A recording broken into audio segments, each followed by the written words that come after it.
जब भी हम किसी बर्थ चार्ट का एनालिसिस करते हैं तो हमें वही चीज़ें दिखती है जो हमारी नज़रों के सामने होती है।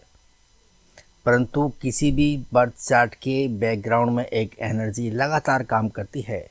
अगर हम उस एनर्जी को समझ सकें, यानी कि काल पुरुष की कुंडली को समझ सकें, तो फिर हमारे प्रेडिक्शन का एक लेवल अलग होगा। हम वो चीज़ें देख पाएंगे जो हमें साधारणतया दिख नहीं पाती है। तो इस कालपुरुष की कुंडली को हमें किस प्रकार से देखना है, यही आज के इस वीडियो में हम समझने का प्रयास करेंगे। परंतु चैनल को आपने अभी तक सब्सक्राइब नहीं किया है तो आप इस चैनल को सब्सक्राइब करके बेल आइकन का बटन हिट कर दीजिए, क्योंकि इस चैनल पर ज्योतिष रिलेटेड वीडियो लगातार अपलोड होते रहते हैं और आपका सब्सक्राइब करना प्रेरणा देता है अच्छा वीडियो बनाने के लिए, मेहनत के साथ वीडियो बनाने के लिए। और यदि आप में से कोई भी किसी भी समस्या पर मुझसे कंसल्टेंसी लेना चाहे तो आप नीचे दिए हुए नंबरों पर मुझे डायरेक्ट कॉल कर सकते हैं या फिर व्हाट्सएप मैसेज कर सकते हैं। तो आइए अब हम कालपुरुष की कुंडली को समझने का प्रयास करते हैं कि ये किस प्रकार से काम करती है और हमें इसे किस प्रकार से देखना चाहिए। अब यहाँ सबसे पहले हम कालपुरुष की कुंडली को समझेंगे कि ये कालपुरुष की कुंडली होती किस प्रकार की है। आप इस कुंडली को देख पा रहे हैं। इस कुंडली के अंदर लगन में मेष राशि हमें दिखाई दे रही है। इसका मतलब ये मेष लगन की कुंडली है और काल पुरुष की कुंडली हमेशा मेष लगन की ही होती है। लगन के अंदर मेष राशि आती है तो फिर 1 से लेकर 12 भाव तक कर्मानुसार राशियां आपको देखने को मिलती है। अब लगन में अगर मेष राशि आती है तो मेष राशि का अधिपति हुआ मंगल, और मंगल की अपनी राशियों की बात करें तो मंगल यहाँ पर लगन और 8वां घर, इन 2 घरों को रूल करता है। अगर हम पहले घर के सिग्निफिकेटर की बात करें, कारक ग्रह की, तो पहले घर का कारक ग्रह बनता है सूर्य और 8वें घर का कारक ग्रह बनता है शनि। अगर हम यहाँ मंगल के एक्सॉल्टेशन की बात करें तो मंगल 10वें घर के अंदर एक्सॉल्टेड होता है और 4थे घर के अंदर डेबिलिटेशन में आता है। तो इस प्रकार से हम यहाँ पर लगन के ग्रह का आकलन कर सकते हैं। अब हम बात करते हैं दूसरे घर की। दूसरे घर के अंदर आपको यहाँ वृषभ राशि देखने को मिल रही है। वृषभ राशि अगर है तो इसका मतलब ये हुआ कि दूसरे घर का लॉर्ड यहाँ बनता है वीनस। और अगर वीनस के यहाँ हम घरों की बात करें तो वीनस यहाँ पर दूसरा घर और 7वां घर, इन 2 घरों को रूल करता है। अगर इसके हम एक्सॉल्टेशन की बात करें तो ये वीनस यानी कि शुक्र कुंडली के 12वें घर में एक्सॉल्टेड होता है और 6ठे घर के अंदर ये डेबिलिटेशन में आता है। अगर हम इस दूसरे घर के कारक ग्रह की बात करें तो यहाँ पर कारक ग्रह बनता है बृहस्पति, और दूसरे घर के अंदर हम वाणी को देखते हैं तो वाणी का कारक ग्रह बनता है यहाँ मरकरी, बुध।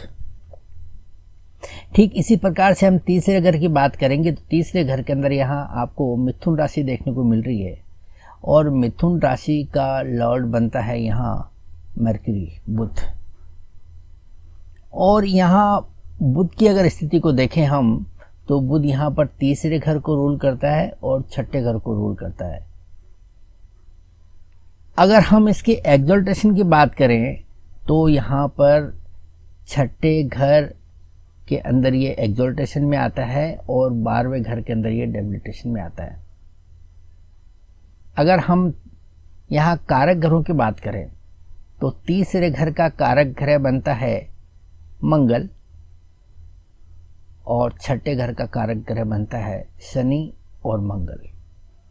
तो इस प्रकार से आप 1 से लेकर 12 घरों का आकलन करेंगे तो उसके अंदर आप जो है इन चीज़ों का ध्यान रखेंगे कि यहाँ पर जिस भाव का हम अध्ययन करने जा रहे हैं उस भाव का अधिपति कौन सा ग्रह है, किन किन राशियों को वो लेके चल रहा है, वो कौन से भाव के अंदर एक्सॉल्टेशन में आता है, कौन से भाव में वो डेबिलिटेशन में आता है, उस भाव का कारक ग्रह कौन है, इन सभी चीज़ों को ध्यान में रखकर ही हमें आगे इंटरप्रिटेशन करना है और किस प्रकार से हम इसका यूटिलाइज कर सकते हैं वो इसी वीडियो में हम आगे समझने का प्रयास करेंगे। और हाँ, यहाँ पर जो ग्रहों का तत्व है वो भी बड़ा मायने रखता है। जैसे आप देख रहे हैं कि लगन के अंदर मेष राशि आती है, मेष राशि का अधिपति बनता है मंगल। तो जब भी हम मंगल की बात करेंगे, लग्नेश की बात करेंगे, तो हम मंगल के जो तत्व है उसका ख्याल रखें, क्योंकि मंगल या अग्नि तत्व का ग्रह है। तो उसको जो है कौन सा तत्व लगन कुंडली के अंदर मिला है, क्या वो वहाँ पर कंफर्टेबल है या फिर वो अपने आप को कमज़ोर फील कर रहा है, इस बात का भी हम खास तौर पर ध्यान रखेंगे। तो जैसा कि मैंने आपको बताया था कि जब हम लगन कुंडली को पढ़ते हैं तो बहुत सारी चीज़ें हम जो है समझ नहीं पाते हैं, उन चीज़ों से हम कनेक्ट नहीं हो पाते हैं जो हमारे लिए बेहद ज़रूरी है। हमें कुंडली में वही चीज़ें दिखती है जो हमारे सामने होती है। किस प्रकार से, आइए हम इसे समझते हैं। अब आपके सामने ये एक लगन कुंडली है, एक तुला लगन की कुंडली है और इस कुंडली के अंदर लग्नेश बनता है शुक्र, और शुक्र यहाँ कुंडली के 10वें घर में बैठा हुआ है। अब लग्नेश का 10वें घर में बैठना हमें ये बताता है कि ये व्यक्ति करियर ओरिएंटेड रहेगा। इसका मेन फोकस करियर के प्रति रहेगा, काम के लिए जुनूनी रहेगा, काम के अंदर पूरी तरह से इन्वॉल्व रहेगा। तो ये कार्य क्षेत्र के लिए अच्छा होगा, करियर के लिए जो है एक बेहतरीन योग बनता हुआ नजर आता है। अगर हमें इस लग्नेश के 10वें घर में बैठने का विश्लेषण करना हो तो हम क्या कहेंगे कि भाई 10वें घर के अंदर एक शुक्र के जैसा शुभ ग्रह बैठा हुआ है, तो जाहिर सी बात है 10वें घर के लिए अच्छा है, क्योंकि शुक्र जो है एक अच्छे व्यक्तित्व का के बारे में चित्रण करता है। बोली चाली अच्छी रहेगी व्यक्ति की, उसका व्यक्तित्व के अंदर आकर्षण रहेगा, वो अपने व्यवहार से लोगों को आकर्षित करेगा, जो कि कार्य क्षेत्र के अंदर तरक्की के लिए एक ज़रूरी चीज़ है। साथ ही साथ इस शुक्र के अंदर वो कुछ कलात्मक गुण होंगे जो अपने कार्य क्षेत्र के अंदर ये प्रदर्शित करेगा। साथ ही साथ शुक्र एक शुभ ग्रह है और ज़्यादा से ज़्यादा फाइन आर्ट वाले काम करते हुए नजर आएगा। अगर आप 10वें घर में शुक्र को देखकर ये कहेंगे कि व्यक्ति जो है हार्ड वर्किंग वाले काम करना पसंद नहीं करेगा, तो आप बिल्कुल सही होंगे। सही बात यही है कि 10वें घर में शुक्र वाले या किसी भी शुभ ग्रह वाले लोग होते हैं, वो ज़्यादातर जो है फाइन आर्ट वाले या फिर जो है बोली चाली वाले या फिर जो है इंटेलिजेंसी वाले काम करते हुए ही नज़र आते हैं। शुक्र के बारे में भी यही स्थिति हम बता सकते हैं।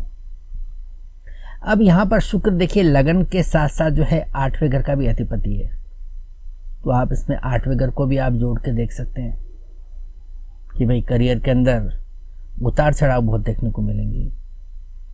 आपको करियर की शुरुआत बड़ी छोटे स्तर से करनी होगी, साथ में आपको कहीं ना कहीं जो है प्रॉब्लम्स भी आती हुई दिखाई देती है। और साथ ही साथ लग्नेश शुक्र 10वें घर में बैठा है और यहाँ पर हमें कर्क राशि देखने को मिलती है। कर्क राशि यानी कि एक जल तत्व की राशि है, और जल तत्व की राशि में एक जल तत्व का ग्रह जब आता है तो उसके सिग्निफिकेशन थोड़े बूस्ट होते हुए नजर आते हैं। तो यहाँ पर वीनस की भी स्थिति स्ट्रांग हुई है। जो वीनस के कारकत्व है वो यहाँ पर फलते फूलते नजर आते हैं।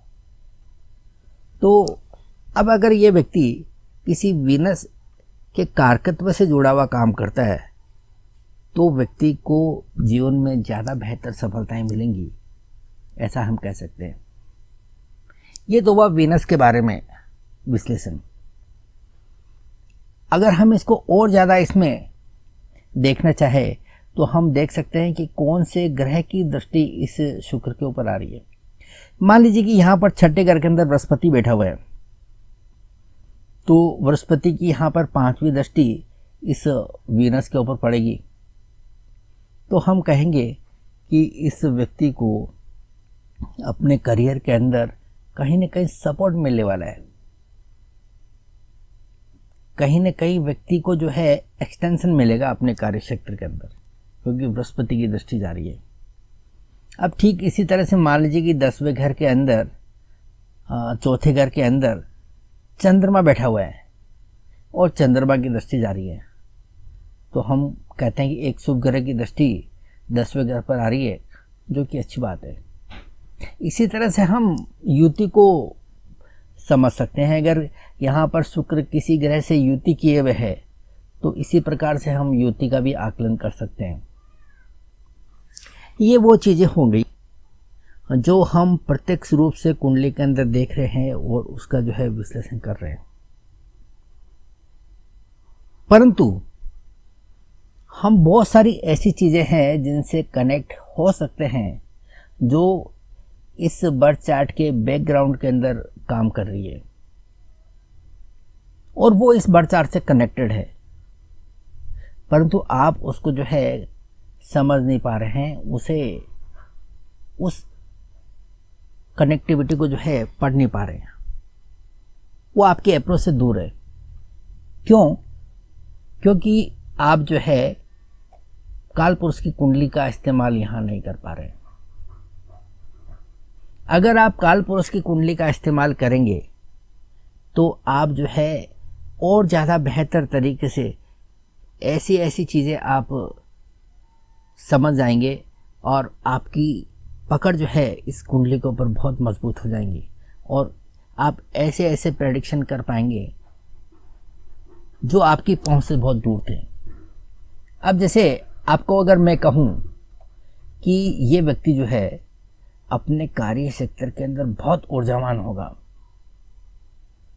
क्षमतावान होगा, किसी भी परिस्थिति से निपटने के लिए हमेशा तैयार रहेगा, फुल एक्टिवेटेड रहेगा,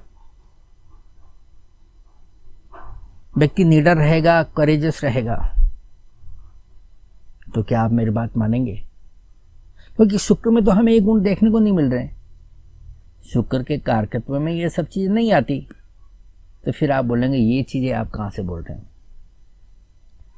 आप देख पा रहे हैं कि काल पुरुष की कुंडली के अंदर लग्नेश मंगल बनता है और जब लगन लॉर्ड कुंडली के 10वें घर में जाता है तो इसका मतलब 10वें घर का संबंध इस लग्नेश मंगल से स्थापित हो गया। यहाँ पर मंगल की एनर्जी काम कर रही है, तो इस प्रकार से हम कह सकते हैं कि लग्नेश जब 10वें घर के अंदर आता है तो व्यक्ति बहुत एनर्जेटिक रहता है, काफ़ी ऊर्जावान रहता है, वो निडर होकर काम करता, उसकी महत्वाकांक्षाएं बहुत ज़्यादा होती है और ना सिर्फ महत्वाकांक्षाएं होती है बल्कि उन महत्वाकांक्षाओं को पूरी करने की कार्य क्षमता भी इस व्यक्ति में ज़बरदस्त होती है। क्योंकि लग्नेश का 10वें घर में बैठना, मंगल से कनेक्ट होना इस बात का प्रतीक है कि ये व्यक्ति कार्य सक्षम रहेगा, ऊर्जावान रहेगा और काम को करने के लिए हमेशा आतुर रहेगा। किसी भी मुश्किल परिस्थिति से निपटने के लिए हमेशा जो है फाइटिंग स्पिरिट रखेगा, हार नहीं मानेगा, लड़कर जीतने की प्रवृत्ति रहेगी।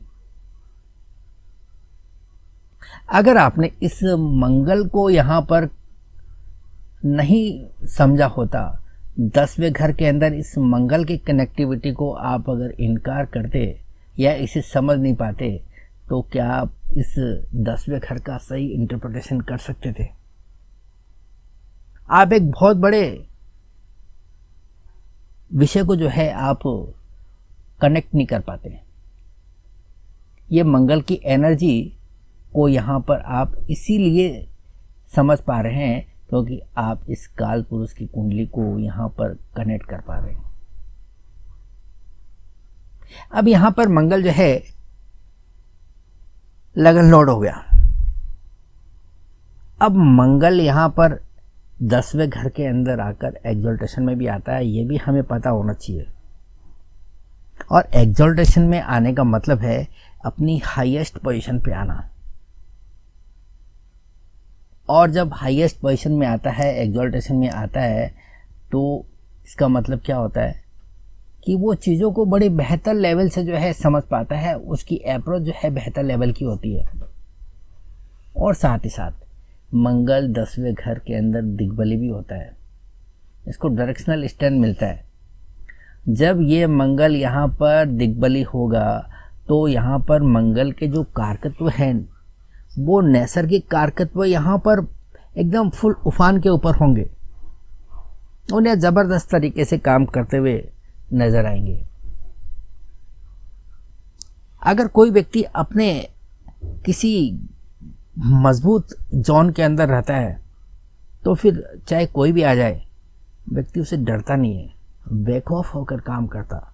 यही बेखौफ अंदाज यहाँ 10वें घर के अंदर यानी कि व्यक्ति कार्य क्षेत्र के अंदर जो है दिखाएगा। ये कब होगा? जब लग्नेश कुंडली के 10वें घर में आएगा। अब यहाँ पर आप तत्वों को भी शामिल कर सकते हैं। मंगल एक अग्नि तत्व का ग्रह है और जब जल तत्व की राशि के अंदर आएगा तो कहीं न कहीं ये थोड़ा अपने काम के प्रति उतना उत्साहित नहीं रहेगा या फिर उस काम से कहीं न कहीं जो है असंतुष्ट रहेगा, क्योंकि उसकी प्रकृति अग्नि तत्व की है और जल तत्व के अंदर आया है। तो वो अपने स्वभाव के खिलाफ जो है वातावरण देखकर उतना कंफर्टेबल नहीं है। परंतु यहाँ पर मंगल एग्जॉल्टेशन में होने के कारण यहाँ पर ज़्यादा बेहतर स्थिति में नज़र आ सकता है। वो इस स्थिति को भी जो है नकार सकता है। और साथ ही साथ यहाँ पर चंद्रमा की राशि है और चंद्रमा और मंगल दोनों एक दूसरे के मित्र है, तो यहाँ भी एक फ़र्क पड़ सकता है कि अपने मित्र राशि में होने के कारण ये थोड़ा कंफर्टेबल महसूस कर सकता है। परंतु वो जो जल तत्व वाला जो विषय है इससे आप इनकार नहीं कर सकते।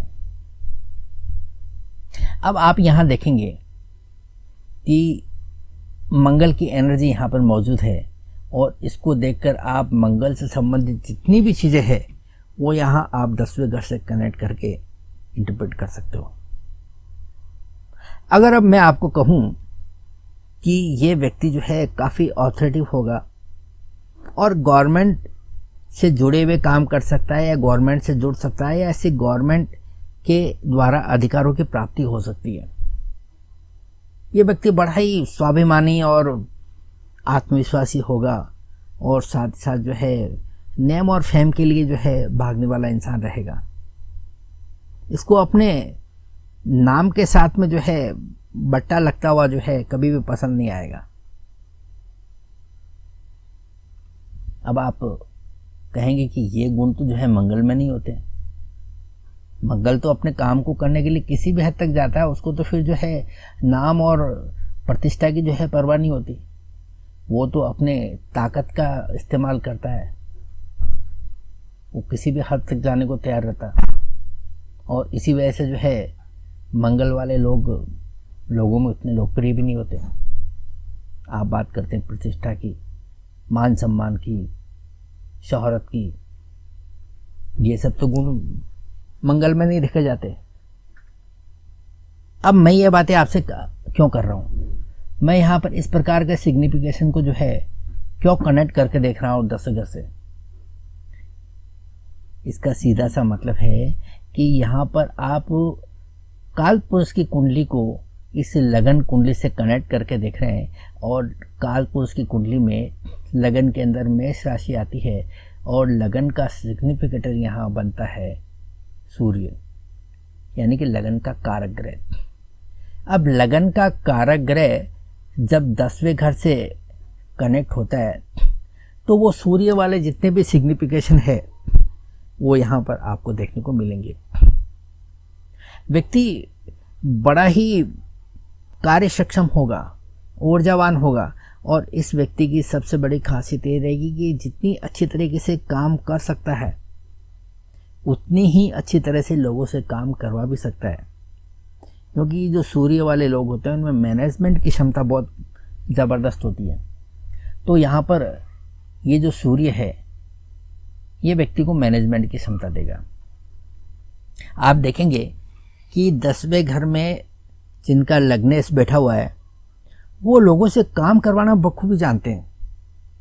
आप उनको कोई भी काम देंगे, अपना काम तो करेंगे करेंगे, अपने स्तर के हिसाब से काम करेंगे, परंतु जो काम अपने स्तर से नीचे का है वो ये लोग दूसरों से काम ऑर्डर देके काम करवाते हैं। आप ये काम कर लो, आप ये काम कर लो, और फिर इनको ना करने की हिम्मत भी किसी की नहीं होती, क्योंकि यहाँ पर सूर्य की भी एनर्जी कनेक्टेड है और मंगल की भी एनर्जी कनेक्टेड है। और ये दोनों ही ग्रह जो है अग्नि तत्व के ग्रह हैं और काफ़ी दबंग प्रकृति के ग्रह हैं। अगर आप इन्हें ना कहोगे तो फिर जो है इनसे बचना बड़ा मुश्किल होता है, क्योंकि मंगल की प्रकृति कैसी है वो आप जानते हैं, और सूर्य की प्रकृति कैसी है वो भी बात अपने अहम पे लेता है। तो ये जो है ये सबसे बड़ी क्वालिटी होती है कि इन्हें काम करने की भी जो है काफ़ी आदत होती है और ये सक्षम होते हैं, और साथ ही दूसरों से काम करवाने की भी जो है क्षमता इनमें बहुत अच्छी होती है। लग्नेश 10वें घर में जिसका हो उसके अंदर मैनेजमेंट की क्षमता बहुत ज़बरदस्त होती है। आप कैसी भी इवेंट हो, अगर उन इवेंट को ऑर्गेनाइज करवाना हो तो ये लग्नेश 10वें घर वाले लोग बहुत अच्छी तरीके से उसे मैनेज कर सकते हैं। तो यहाँ पर आपने देखा कि यहाँ पर मंगल की एनर्जी भी कनेक्ट होगी, सूर्य की एनर्जी भी कनेक्ट हो गई। अब यहाँ आप 8वें घर की एनर्जी को कभी कैसे भूल सकते हैं। 8वें घर के साथ साथ हम ये भी जानते हैं कि यहाँ काल पुरुष की कुंडली के अंदर सूर्य जो है सिग्निफिकेटर बनता है, ठीक उसी तरह से यहाँ पर लग्नेश जो है मंगल बनता है। और मंगल नीच का कहाँ होता है? कुंडली के चौथे घर में। तो यहाँ पर जो जिसका लग्नेश 10वें घर में आया उसकी सबसे बड़ी कमजोरी क्या रहेगी? उसे आराम नहीं मिलता, क्योंकि चौथे घर से आप क्या देख रहे हैं? आराम देख रहे हैं। और मंगल सबसे ज़्यादा कमज़ोर कहाँ है? चौथे घर में। यानी कि चौथे घर की चीज़ें मंगल वाले व्यक्ति के लिए उतनी सपोर्टिव नहीं है, या चौथे घर की चीज़ें मंगल को उतना सपोर्ट नहीं करती। तो यहाँ 10वें घर के अंदर जब लग्नेश आता है तो यहाँ व्यक्ति जो है आराम नहीं कर पाता, उसको चैन नहीं मिलता, आराम नहीं मिलता। वो हमेशा जो है अपने काम के अंदर ही इन्वॉल्व रहता है और उसी धुंध के अंदर चलते चले जाता है। तो ये एक सबसे बड़ी कमजोरी होती है। तो इस लिहाज से आप कह सकते हैं कि ऐसे व्यक्ति को नींद की भी प्रॉब्लम हो सकती है। अब हम बात करते हैं 8वें घर की। यहाँ आप देख पा रहे हैं कि लग्नेश के साथ साथ मंगल 8वें घर का भी अधिपति है। तो जब लग्नेश कुंडली का 10वें घर में आएगा तो कालपुरुष की कुंडली का जो 8वें घर भी यहाँ पर एक्टिव होगा ही होगा। जब हम 8वें घर की बात करते हैं तो सबसे पहले दिमाग में क्या आता है? परेशानियाँ, हर्डल्स, तमाम प्रकार की रुकावटें। तो यहाँ जब 8वें घर की जो है कनेक्टिविटी हुई है तो ये सब होगा, रुकावटें आएंगी। परंतु आप देख रहे हैं यहाँ पर जो है मंगल की भी एनर्जी मौजूद है और सूर्य की भी एनर्जी मौजूद है। ऐसी स्थिति में कोई भी परेशानी आए, कोई भी बाधाएं आए, ये व्यक्ति रुकने वाला तो नहीं है। मुसीबतों से जो है पार पाता चला जाएगा, उनसे जो है लड़ झगड़ कर आगे बढ़ेगा। ये लग्नेश 10वें घर वालों की सबसे बड़ी खासियत होती है। अब यहाँ पर 8वें घर का जो सिग्निफिकेटर बनता है वो शनि है। अब यहाँ बड़ी मज़ेदार बात देखने को मिलती है।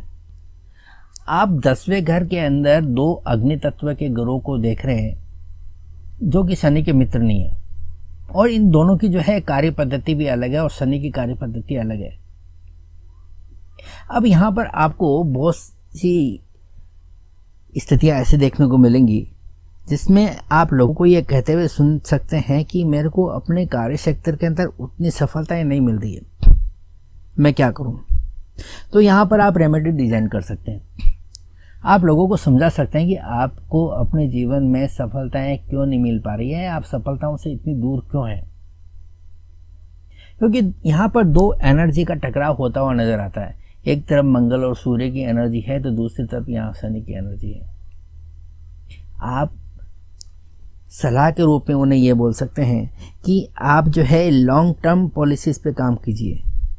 आप अपने जिस प्रोजेक्ट पे काम कर रहे हैं उसके अंदर शॉर्ट टर्म इंटरेस्ट को आप ध्यान में ना रखकर लॉन्ग टर्म पॉलिसीज को जो है फॉलो कीजिए, तो आपको जीवन में सफलताएं मिलेंगी। और अपने काम के अंदर कंसिस्टेंसी बनाई रखिए। ऐसा कहने के पीछे मेरा रीज़न क्या है कि शनि जो है यहाँ पर जो है दूरदर्शिता का कारक ग्रह है और वो कंसिस्टेंट परफॉर्मर के रूप में जाना जाता है। और शनि कर्म का कारक भी है, तो वो 10वें घर के अंदर किसी ऐसे काम को देखना पसंद करता है जो योजनाबद्ध तरीके से जो है लंबी कार्य अवधि के लिए तय किया गया कार्य हो, फिर उसके ऊपर जो है लगातार काम करते रहने की प्रवृत्ति शनि की है।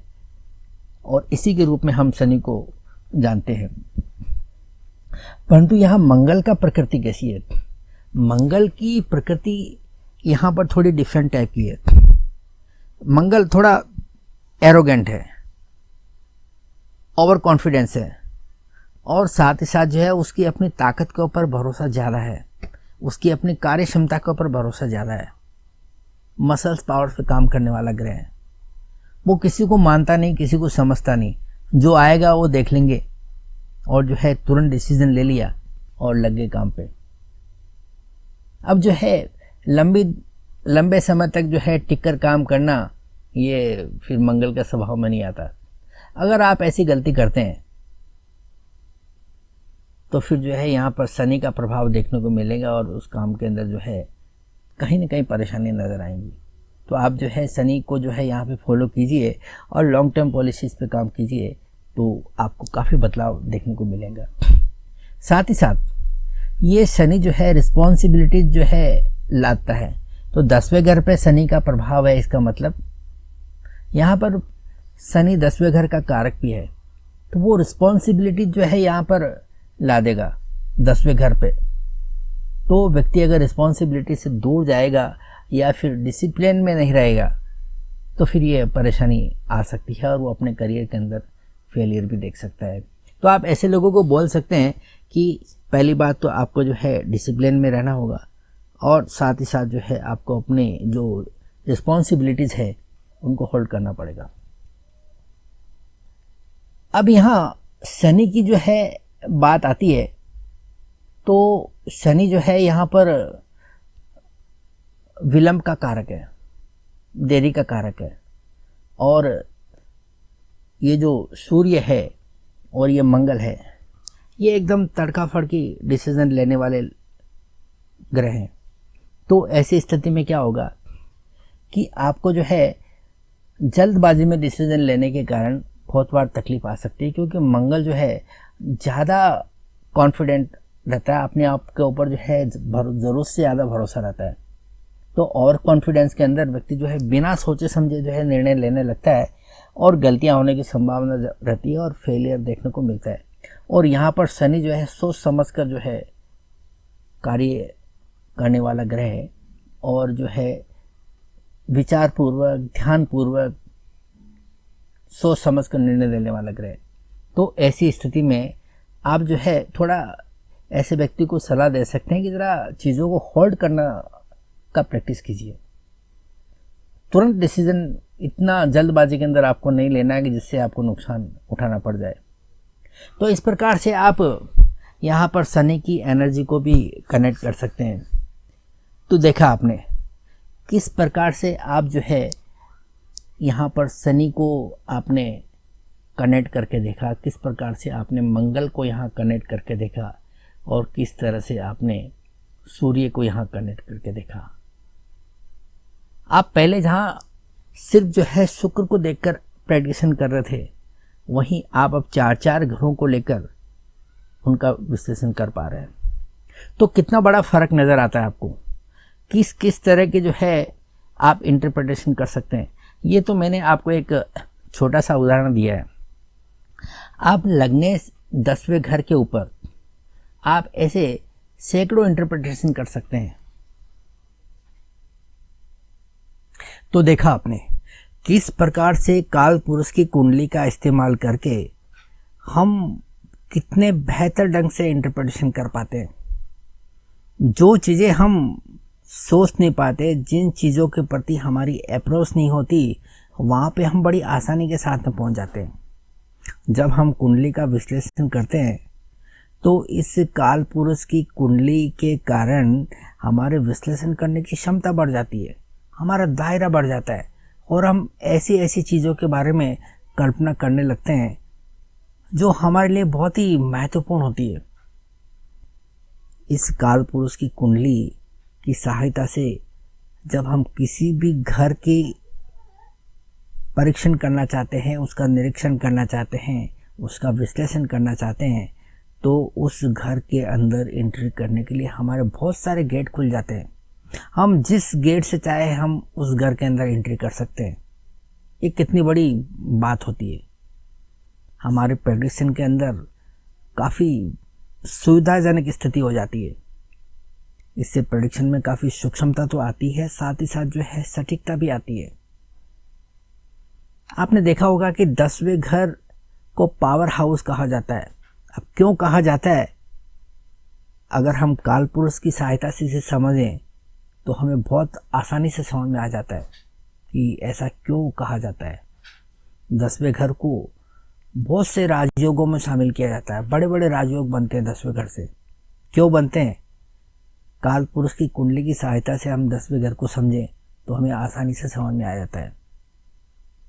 लाल किताब के अंदर मेष लगन से ही जो है कुंडली तैयार होती है और लाल किताब का महत्व रेमेडीज़ के लिए बहुत महत्वपूर्ण है। लाल किताब रेमेडीज़ की दृष्टि से बहुत ही उपयोगी ग्रंथ माना जाता है। और जब आप काल पुरुष की कुंडली की सहायता से किसी भी घर का विश्लेषण करते हैं तो आपको बहुत सारी रेमेडी जो है वैसे ही नज़र आ जाती है। आप खुद से रेमेडी डिज़ाइन कर सकते हैं और इसका ज़्यादा से ज़्यादा फ़ायदा उठा सकते हैं। आपको कहीं देखने की ज़रूरत नहीं है। तो देखा आपने किस प्रकार से लाल किताब, किस प्रकार से ये काल पुरुष की कुंडली हमारे इंटरप्रिटेशन के लेवल को बढ़ा सकती है और हमारे लिए उपयोगी साबित हो सकती है। ये तो था हमारा आज का एक विश्लेषण, जिसमें काल पुरुष की कुंडली पर मैंने आपके लिए एक संक्षेप में विवरण रखा। उम्मीद करता हूँ कि ये आपके लिए ज़रूर यूज़फुल रहा होगा। अगर हाँ तो आप चैनल को सब्सक्राइब कीजिए और वीडियो को लाइक, कमेंट और शेयर कीजिए। मिलते हैं अगले वीडियो में और अधिक जानकारी के साथ में। तब तक के लिए इजाज़त चाहूँगा। Thank you.